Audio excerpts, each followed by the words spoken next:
Hey, my name is Dylan. I've had the PlayStation 5 for a month and the Xbox Series S since November. If you want to see the 5 things that the Xbox does better than the PlayStation 5, take a look at my video up there. Numero uno. Haptic feedback and adaptive triggers is a console selling feature, and it's a reason enough to buy a PlayStation 5 over an Xbox Series X. Playing Astro's Playroom, which is pre-installed in every PlayStation 5, brought back beautiful childhood memories of playing old school platformers.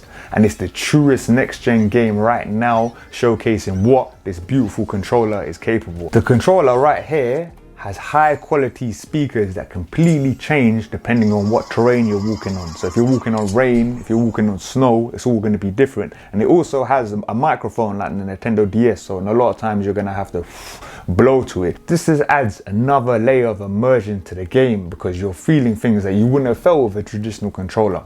I can't wait till more mature games like Last of Us 3 start implementing these changes. Imagine getting grabbed by a clicker and you can hear that at these speakers when they're right close to you. So these controllers have something called adaptive triggers, and they basically change how hard you have to press the button.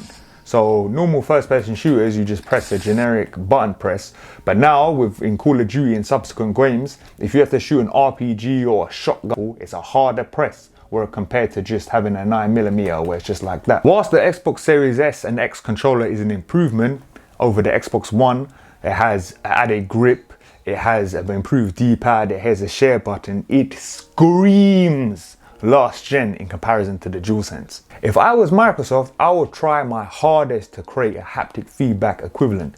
Because it's a system seller, why would you buy a Call of Duty title when it has all the haptic feedback features for all the guns on Xbox when you can buy it on PlayStation 5? Numero dos. The story of Xbox's lackluster exclusives continues with the PlayStation 5 and Xbox Series X and S.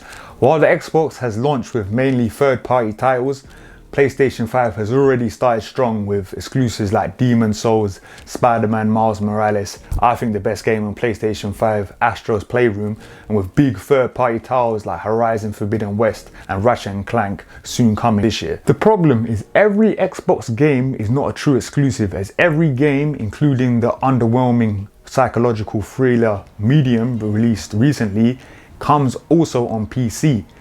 It's not enough to release the same Gears, Halo, Forza. Xbox really has to create new IPs. Yes, the savior of Xbox, Phil Spencer, has really pushed the initiative and increased Xbox Game Studios library to 23 different studios.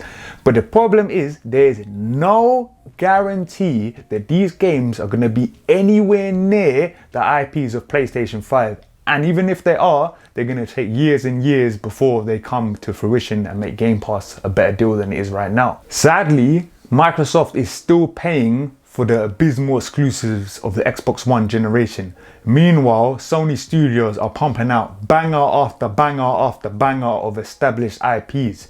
The difference, the disparity between Xbox and Sony is not even funny, there's no comparison. PlayStation has games like The Last of Us 2 that are system sellers. It's worth buying a PlayStation 4 just to play this game.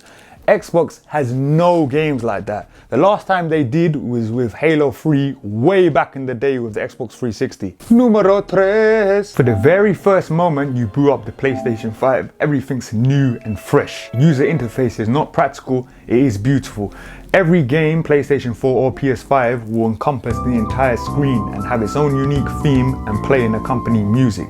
It just feels new, it just feels exciting, it feels fresh. While the Xbox's user interface is greatly improved and everything feels snappier, keeping everything more or less the same just feels like a misstep from Xbox. But Xbox lacking any new generation features like haptic feedback or adaptive triggers, while everything is improved, it feels the same, despite everything being better. In terms of looks, I think there's a tie between the PlayStation 5 and Xbox Series S.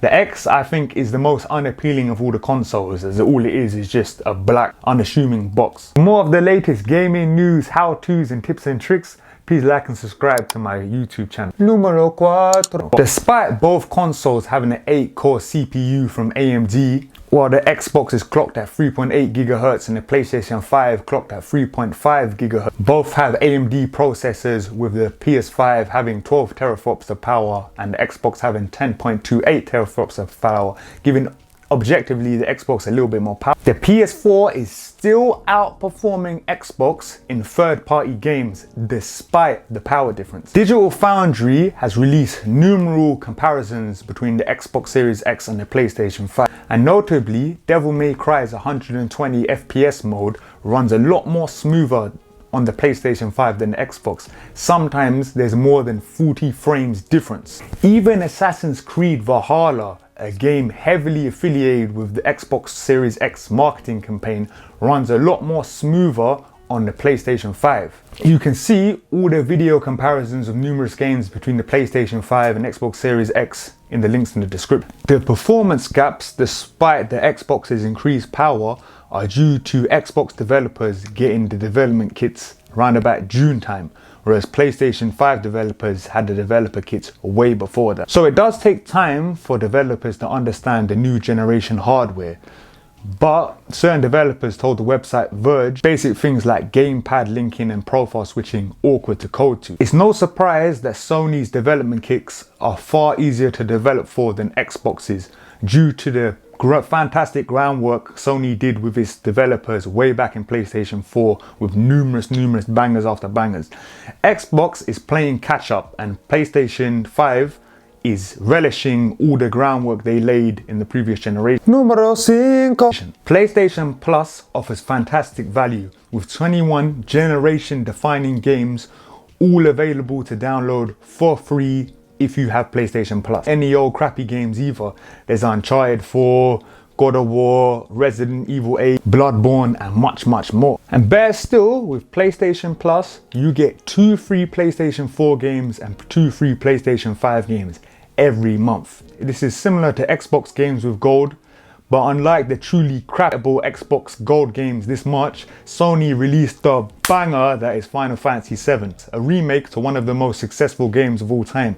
This game only came out last year and I was so close to buying it. So I'm so grateful to Sony that they released it for free. It's the best time ever for gamers, as the competition between Sony and Microsoft has created these excellent deals like the PS Plus collection. Without Game Pass and Microsoft's competition due to Phil Spencer, we wouldn't have these as gamers. Game Pass is still a fantastic option for getting numerous games, but PlayStation Plus destroys Xbox games with gold. Both the PlayStation 5 and Xbox Series X and S had their most successful launches ever. If I assume that all of these are available, ignoring scalpers, I still recommend you get the PlayStation 5. However, that doesn't mean the PlayStation 5 is perfect. To see the 5 reasons why the Xbox Series X and S are better than the PlayStation 5, please take a look at my video. Regardless, the DualSense with its haptic feedback and adaptive triggers is a system seller. And due to the potential that it showcased playing Astro's Playroom, that's again free for every PlayStation 5 console, the sky's the limit to this technology. Slight edge the Series X has of the PlayStation 5 has little bearing in reality due to the increased performance of the PlayStation 5 in third-party games.